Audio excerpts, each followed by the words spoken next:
आता इथं आपल्याला काय पाहायचंय, सरळ व्याज. मग सरळ सरळ इथे काय दिले आपल्याला, दर साल दर शेकडा 10 दरांनी 2100 रुपये मुद्दलाचे 3 वर्षाचे सरळ व्याज किती.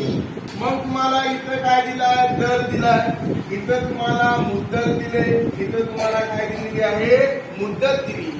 मग तुम्हाला जर सरळ व्याज काढायचं असेल तर सरळ सरळ व्याज सूत्र काय वापरायचं, सरळ व्याज बरोबर म गुणिले द गुणिले क छेदात 100. आता इथं दिलेला आपल्याला मुद्दल किती आहे, 2100 गुणिले दर किती आहे, 10 गुणिले मुद्दत काय दिलेली आहे, 3 वर्षे छेदात 100.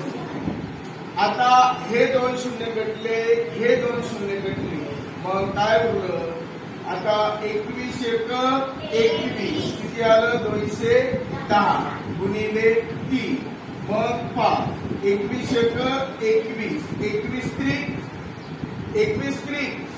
63 किती आलं, मग 630 रुपये आपलं काय आलंय व्याज.